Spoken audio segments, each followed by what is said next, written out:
you. Seriously, no, this is an honest thing.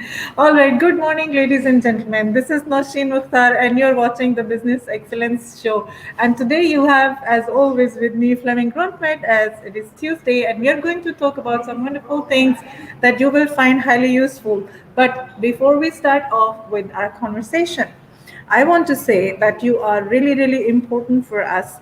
We are here to discuss some issues that you have and you would like to share with us. So please drop in your comments as we talk, ask us questions, contribute in the conversation, and make it lively. All right. Good morning, Fleming. How are you? I'm great. I'm good, as always. Great to hear that. Yeah, the point is Great to that hear that. And great absolutely. to have you with me. Thank you. People are important. Our audience, you are important, very important. And, Absolutely. and, and we are here for you to answer your questions. So the more questions you ask, the better it becomes. I had a workshop on Saturday about passion. And actually, we had several people. There was one thinking I was a magician All right. because discover your passion. He thought I just, oh, your passion is, oof, your No, passion, it's not that way. your passion is hard work, and actually, it's very easy. It's very simple to find it, but it It takes is. Absolutely. it makes you, or you need to have intentions. You need to put some time aside. You need to have attention. And that's why we did learning cycles, because sometimes we just jump in, do something, and then we forget all about it. So next Saturday, we have the goal mapping. So we're putting you in attention and intention again. And we're actually focusing on how to picture your future, because All pictures right. speak 60,000 times more than words. More than words. Yes, absolutely true. I was thinking we are going to talk about some goals that we set for 2021 only in that workshop. So, when you say that we are going to actually map the future, what do you mean by that? It goes Well, beyond just the goals or something else? it goes beyond. You can say that I was just looking into Roger Bannister here this morning, who broke the 1 mile record. When he broke it, everybody broke it. So the part here is that when we're putting up goals, we need to vision, success vision, we need to picture that. So one thing is about thinking of it and put some text on the paper. Another part is putting pictures on it, because we All know right. that positive pictures, good pictures, is feeding your brain and your emotions and changing your physical state. And you can say that that may be the reason that Roger Bannister broke the 1 mile record, because he visioned himself doing that. He put the Right. picture in his head. Wow, I'm the one who can do that. And that's actually where we will be on Saturday. But Right. Right. So, today should be company culture. hmm. And could we have a success vision company culture where we're starting putting the pictures in our head? What will happen? And another part is I would ask the question, what is Yeah. company culture? Because is it only ethics and compliance? Is it only something we sit down and make as a regulatory? Or is it Right. something we live every single day? And who is our role model? Okay, so we are going to talk about role model as well today. All right. So, what is Yes. company culture? The major question that Fleming has just said is what is workplace culture? What is company culture according to you? So, in the comments, please, you have to answer what according to you is a great company culture and should be there. Please start sharing your definitions with us as we go on talking about workplace culture and company culture today. So, Fleming, according to you, what is workplace culture? You see, I got the question from a guy I had a meeting with last Wednesday, I think. And for me, he asked me that question. He's been 20 years in the region, and he was a C-suite and CEO. Now he has retired. So he asked me the question, and I said it is the vision, the mission, the purpose, the goals, and the values of the company planted Okay. in the hearts of employees, lived and being congruent. So it's all about integrity, you can say. And he said, no, no, no, no, no, no, no, no. You totally misunderstood it. And I could have got angry, which I didn't. Okay, and then I just asked, what is it according to you? Hmm. And he said, here, my experience is that if you see it like that, the Hmm. C-suite, the boardroom, are Hmm. not the right role models because they may have made this, but they're not living it. And that's maybe the problem. I see it as vision, mission, values. When we have done country transformation, here we are talking about a cultural transformation of a country. We Yes. engage with the president. Otherwise, we'll never engage with the country because the Hmm. president is not changing. Nobody is changing. Exactly. That's absolutely right. So, according to So, you, it's the mission, vision, values that make a company's culture. It's yes, the practices, the everyday practices that incorporate that mission, that vision, and the value system that a company has formed that yes. makes a workplace culture. And if the leadership in an organization, in a company, are not succeeding in following and practicing the value system, they are definitely not going to have a healthy corporate or company culture. That is true. That is, in my opinion, true. And another part is you need to measure it. Otherwise, if you don't measure it, you Okay. cannot, you don't, you can't navigate. Hmm. Hmm. Hmm. If when we engage with a company, we will go in and work with the employees.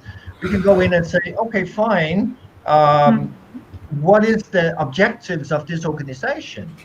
Okay, all We make right. focus So, groups. so how do we measure the workplace culture? How can we do that? Actually, I was that lucky to engage with a woman in Atlanta, US. She was a former CEO of Coca-Cola Happiness Innovation Center, and she found together with Wharton, MIT, and I think what was MIT, Harvard Business, Harvard University, MIT, Wharton. She found that you can measure it, and she found 8 points to measure it on through, you can say, 21 questions. So what is a great company culture? What is the you can say building blocks? If we're talking, you can say trust is one of them, responsibility another, empowerment, delegation with authority, Right. creativity and flexibility is some of the things we need. Another part is that I No, think I mean, position. what I'm saying is, what are the yardsticks? What are the strategies? What are the ways that can Yeah, help us measure what workplace? yeah, what can we measure on? Healthy engagement. We can Okay. measure on autonomy and control. We can measure on pleasure score. We can measure on inner recognition. We can Okay. measure on experiences, Right. goals, or social support and time for growth. Those are the areas we can measure Yes. in an organization. And what are we now starting measuring? We are starting measuring energy levels. We're starting Hmm. measuring fairness. We're starting measuring company culture. Yes. Okay. Um, what are we talking about here? You can say when we are going down to talking about these, you can say pressure points or healthy engagement. What is that? Measuring the balance between energy spent by employees when highly engaged in positive work and energy wasted by stresses. Right. Let's So, let's balance it this way. Starting from what roles the managers can play and what are the contributions from the employees. So let's balance these two. yeah, here we can start asking the question: what came first, the hen or the egg? Because I like your question. You want to balance it because I want to it's balance important. both sides and I want Yeah, to discuss both of It's them a one by one. it's a two-way street, you know. Right. If the manager become people developer, Hmm. when we're talking about, you can say there's five levels of leadership: the positional leadership, the permission leadership, the result leadership, and the people development, and in the end, the enlightenment. That's Sheikh Zayed, His Highness, that Sheikh Mohammed bin Rashid. If we want to compare to the enlightenment part, Hmm. because they are not. If you're focusing on Sheikh Zayed, if you're focusing on Sheikh Mohammed bin Rashid, they are not run by emotions. Yeah, they're not. They are run by Definitely. values. By values, yes. They are And making decisions by values. exactly. And they're making use of strategies in order to achieve They are whatever the using goals they have set. strategies. Otherwise, you wouldn't have seen this country develop that rapidly in 50 years Exactly. if there were no strategies. Hmm. So you can say ethics and compliance programs, those are great. How do we look at employees? Are we Okay. looking at them with the cost view? Are they Hmm. only a cost for our organization? Are we looking at them as the most important asset in the organization? Right. So what is our perspective of employees? If that's one, now we're looking at the leadership side. Because Hmm. if I only have a carrot and a stick, Hmm. if I only, you can say, measure on salary, low and high, if I'm Yeah. looking at an employee and saying, you know what, you're getting 3,000, 4,000, 5,000, 10,000, 12,000, and when the employee makes a really good job and he goes into his, you can say, manager and say, you know what, I did a really good job, I deserve a salary raise. He'll just say, Hmm. no, you're fired. You're Right. complaining. I'm just hiring a new one. Hmm. So what is the view from the manager side? And what is the view from the employee side? Is it only my salary? Is it that why I'm showing up? Or am I showing up because it's great to be here? Yeah. Am I So going to work, waking up every morning?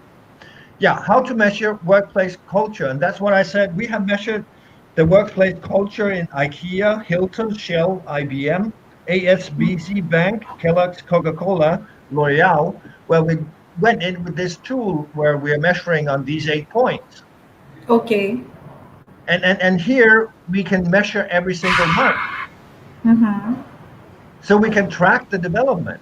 Is that important to track development? It is. It is because it gives then the reasons for bringing in change. It Yes. gives it gives the pointers where improvements can be made, and people It, can benefit from those improvements.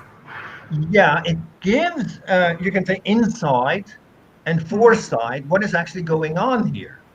Are we having, we talked about last time how many organizations has an employee satisfaction strategy.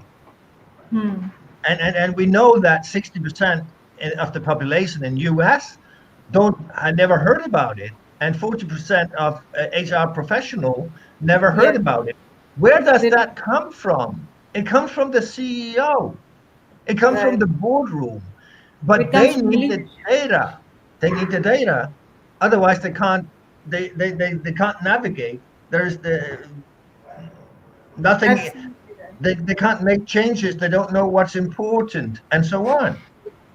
Yes, very The, true. the other part, when we're looking at surveys, I know I engaged with a company here who did a lot of survey. We have the EF2M Annapolis, which are 9, you can say, points, 260 sub criterias. And Mm-hmm. here you also measure employee satisfaction.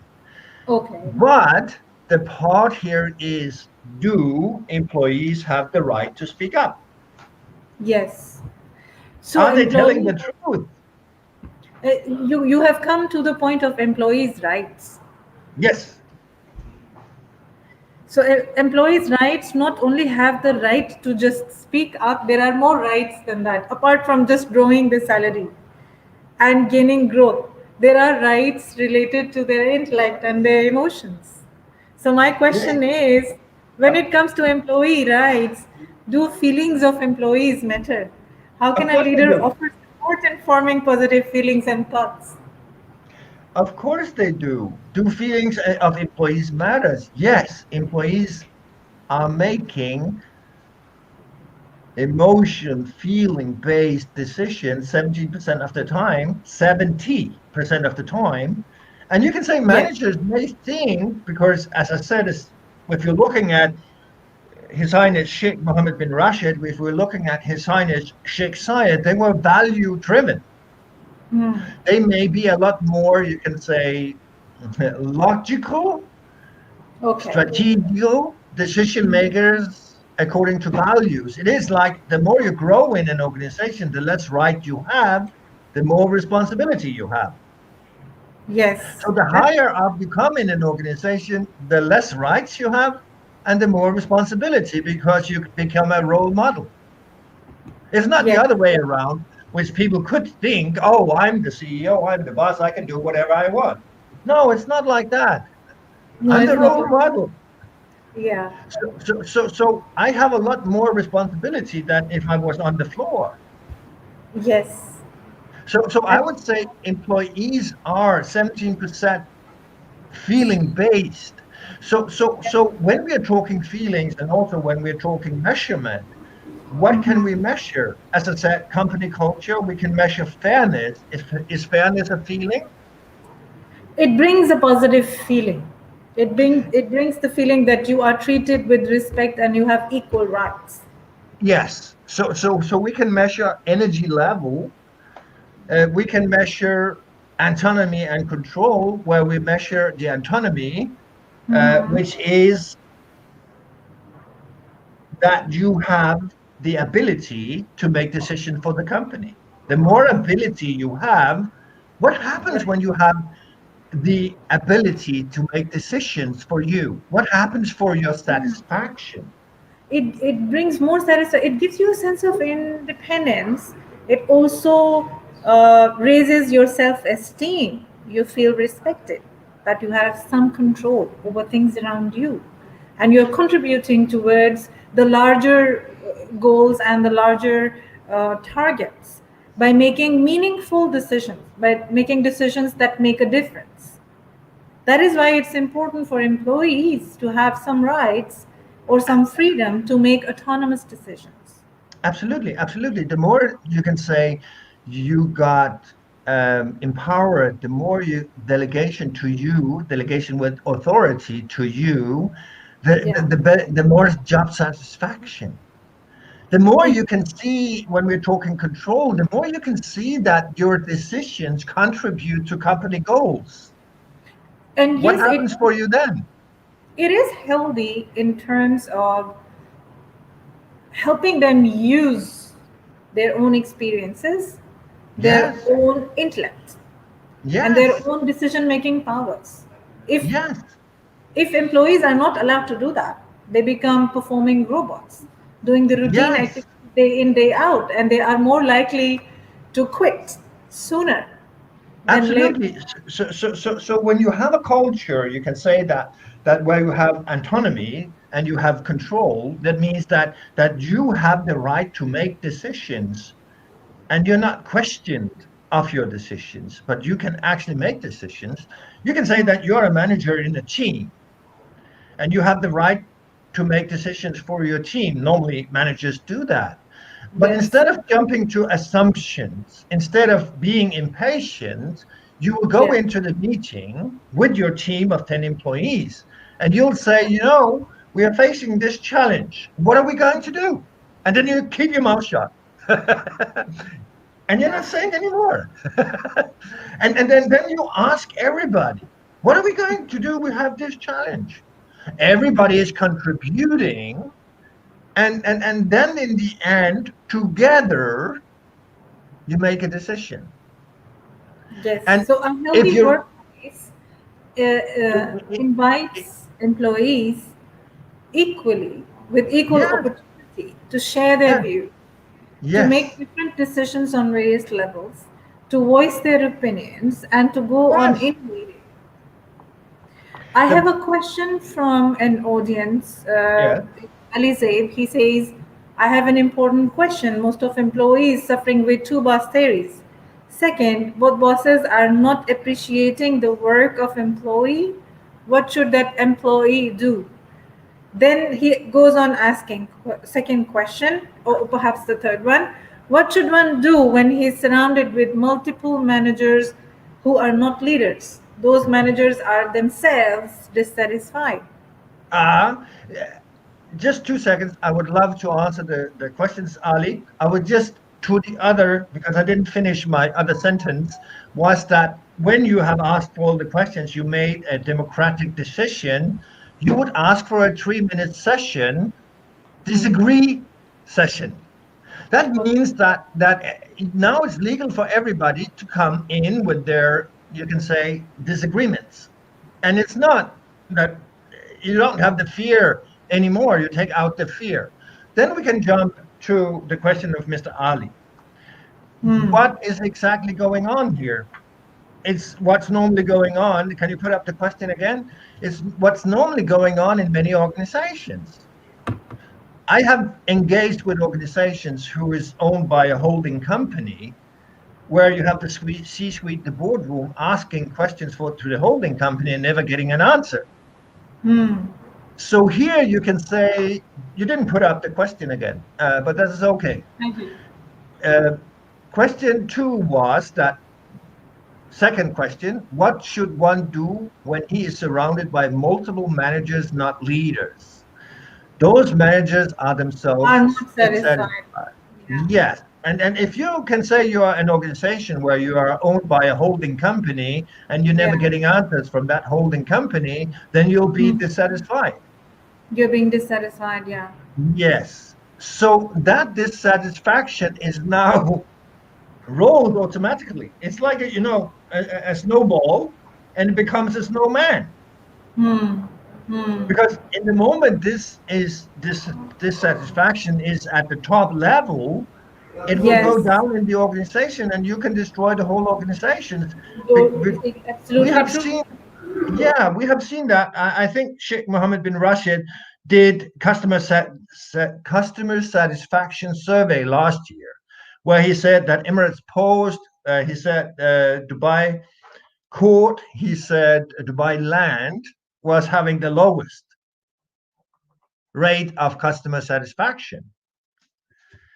Uh, we can go in several. I've been traveling 88 countries. We can go in several organizations, and it all comes from the top. If there's this satisfaction, the seeds of this satisfaction is sowed in the whole organization. Yes, So so the dissatisfaction is going to trickle down, and yes, and it's going to make the culture toxic because it people's will be a willingness to toxic work culture. It and their will be. expectation to grow will reduce. Yes, absolutely. What will happen with a toxic culture? You can say that you can say that uh, you can't attract good people. You got a very bad reputation out there. So you're not going to outperform. You will not have engaged employees. They are no longer committed because it doesn't matter what they do. It's not okay. If you can put the question back again, can you put the question back again? I have an important question. Most of employees suffering with two bosses theory. Second, bosses are not appreciating the work of employees. What should the employee do? The point is here that when you are working in an organization with dissatisfied leaders, you can't never satisfy them. It doesn't matter what you're doing. So your commitment and accountability will be reduced.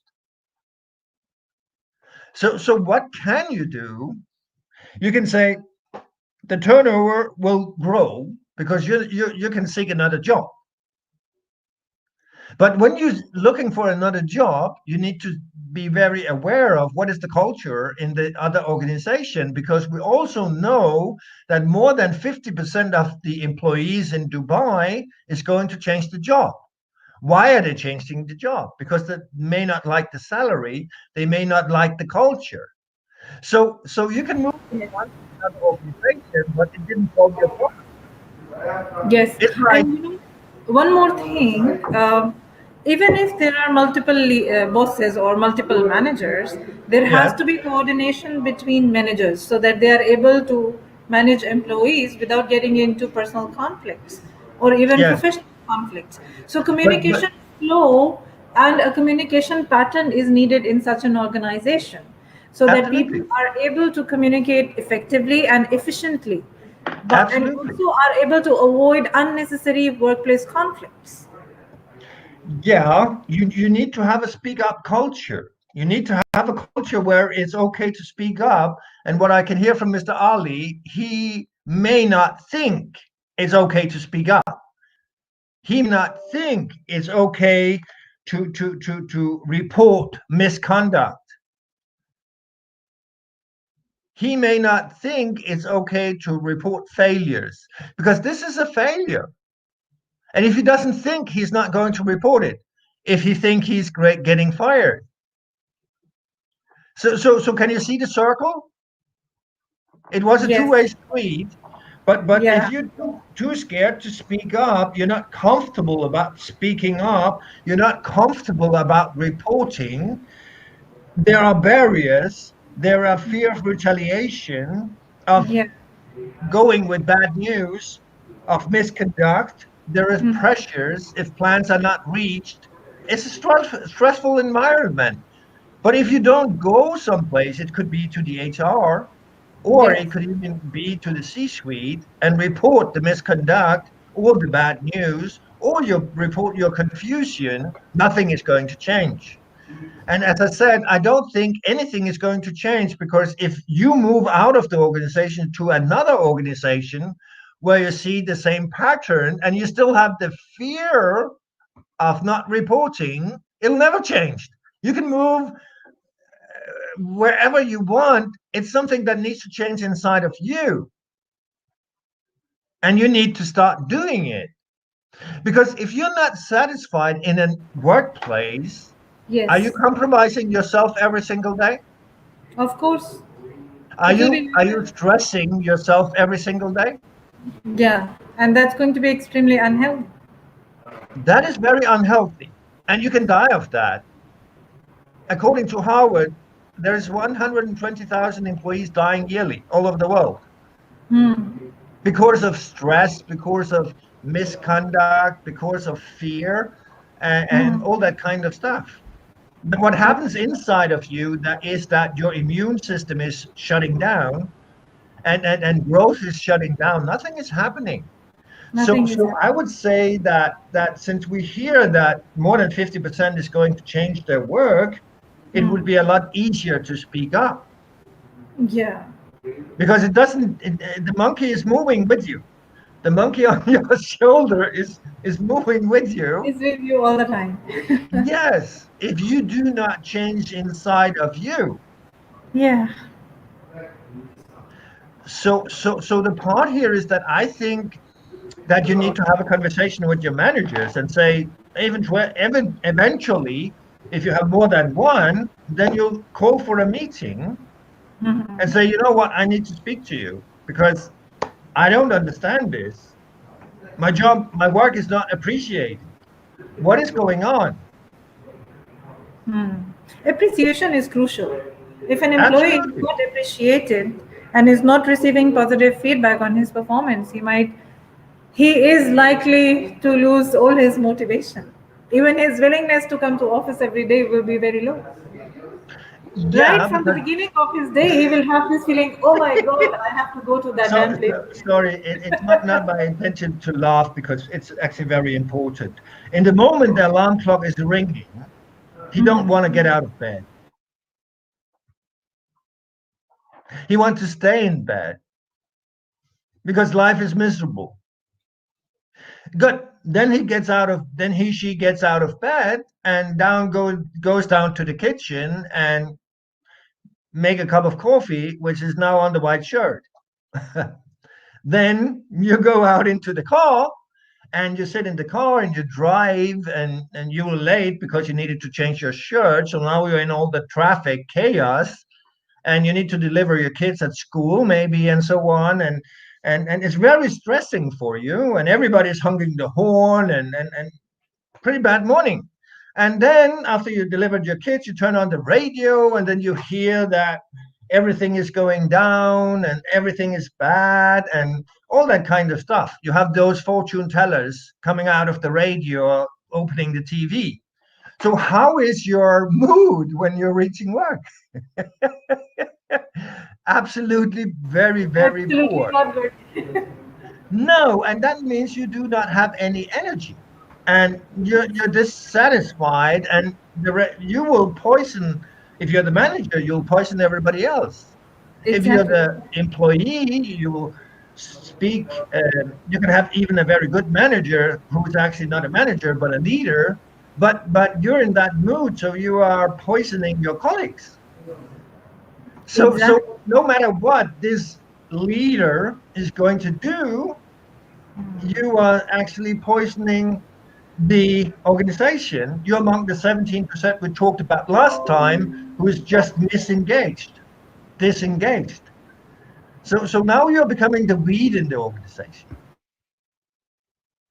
So it is both ways it works. But imagine if we have a purpose-oriented organization where employee works to go towards achieving the organizational goals and their personal goals. They're both professional and organizational goals aligned with their aspiration and their values. What we're talking about here is the purpose of the employee, the passion is in alignment with the company, is in alignment with the values, and so on. This is where we have the 15% of employees in an organization last time we Right. talked about. And then we have the 67%, which is neither either. Those Yeah. are the people we can influence. Right. So if you choose not to be disengaged as an employee or as a manager, if you choose to stand on hope and love, if we can say so, if you choose Yes. to delegate and empower, to be a people developer, you can actually, one tree can plant a forest. If again Right. you're a manager or you're an employee and you move forward to the strategic department in the organization and say, you know what, it's necessary, we have some problems, that means that you are now speaking up. Exactly. And if you're not heard, then you got a problem.